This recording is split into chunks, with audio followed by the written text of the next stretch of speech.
Have you ever wondered whether the way we think, the way we reason, philosophize, categorize, might actually be one of the biggest enemies of life itself?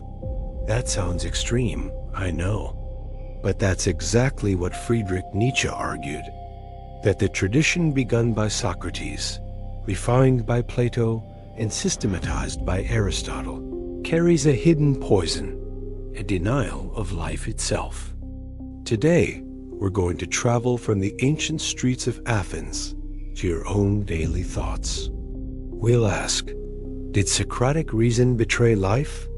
Why did Nietzsche see Plato as a kind of escape artist from reality? And is Aristotle really innocent in all this? Let's dive in. The Socratic turn. When reason took the throne, imagine you're sitting in a cafe with a friend who says, "You should think more before you act. Use your reason. Don't let emotions take over." Sounds harmless, right? Pretty good advice even. But Nietzsche would raise an eyebrow and whisper, "That is where the sickness begins." Let's go back to Socrates. He's famous for saying, "The unexamined life is not worth living." He believed that to live well, we must examine our beliefs, use reason, and search for truth. Noble? Sure, but Nietzsche saw a cost. He thought Socrates replaced instinct with intellect, that he turned life into a problem to be solved, not an experience to be lived. Nietzsche once wrote, "Socrates is so close to me that almost always I fight a fight against him." Why? Because Socrates, in Nietzsche's eyes, made reason the new god. And everything messy, desire, passion, instinct, had to kneel before it. Think about someone who plans every detail of their life. They never act on impulse, never take risks, always analyze, always calculate. They might survive longer, but do they really live? That's Nietzsche's question. A life run entirely by reason may be safe, but it's lifeless. He believed Socratic thinking came from fear. Fear of chaos, fear of pain, fear of instinct. And that's where the Western world started to lose touch with life's raw energy. Plato's world of ideals, the great escape. Now let's step into Plato's world. If Socrates crowned reason, Plato built an entire universe around it. Plato looked at this world, a world full of pain, imperfection, change, and said, "This can't be the real one."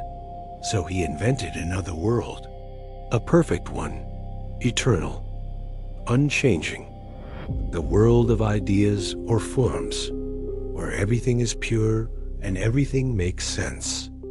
Sounds comforting, right? But Nietzsche saw that comfort as cowardice. He thought Plato couldn't handle the chaos of real life, so he built a fantasy to hide in. Nietzsche once mocked Plato's vision, saying, "Please, do not throw Plato at me. I am a complete skeptic about Plato." For Nietzsche, Plato's philosophy was an escape hatch, a way to turn fear of life into a dream of perfection. He believed this was the birth of what he called the great lie, the lie that reality isn't enough, that somewhere out there, there's a higher truth, a pure world. But what happens when you start believing that the real world, the one with joy and heartbreak and change, isn't good enough? You start to reject life itself. That's what Nietzsche called nihilism, denying the value of this world in the name of another that doesn't exist. In modern terms, it's like scrolling through social media, dreaming of a perfect life, instead of living the one you actually have. Aristotle, the great organizer. So where does Aristotle fit in all this? He didn't reject the real world like Plato.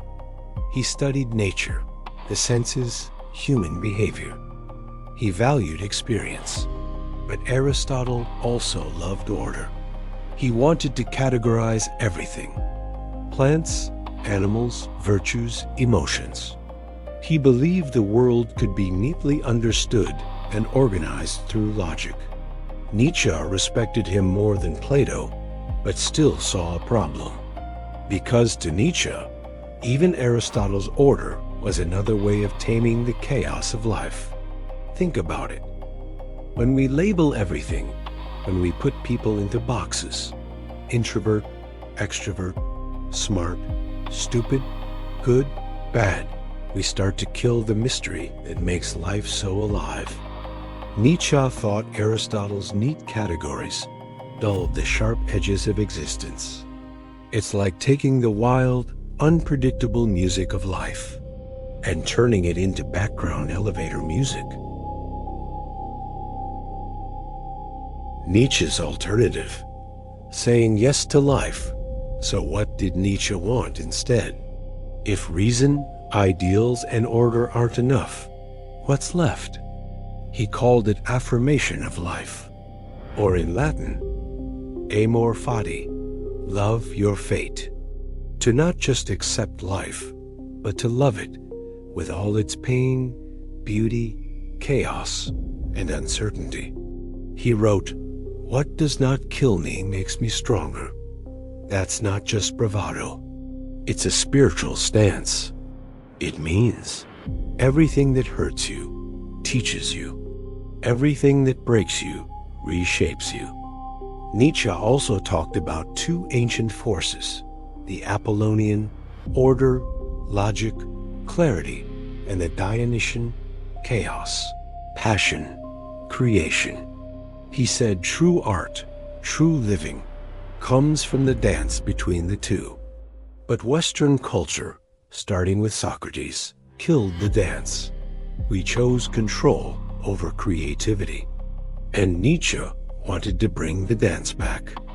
He believed we should create our own values, not inherit them from religion, from systems, from truths written by others. He wanted us to ask not what is right, but what makes me more alive. Let's bring it down to daily life. You have a tough decision to make: love, career, identity. The rational voice says, do what's safe, do what fits the system. But another voice, quieter, deeper, says, do what feels true. Nietzsche would tell you, listen to that second voice. That's life speaking. The real question. So back to that cafe conversation. Your friend says, think before you act. Good advice sometimes. But when thinking becomes a cage, when logic becomes your god, when you run from chaos, you've betrayed life itself. Socrates, Plato, Aristotle, they gave us reason, order, ideals. But Nietzsche warns, those gifts come with a price. They can make us forget how to feel, how to risk, how to become. His challenge to us is simple, but terrifying. Stop trying to escape life. Say yes to it, all of it. The pain, the loss, the beauty, the mess. Because life isn't meant to be solved. It's meant to be lived. If this message hits something in you, if you believe philosophy and psychology should make you feel, not just think, hit subscribe and stay with me. We're just getting started.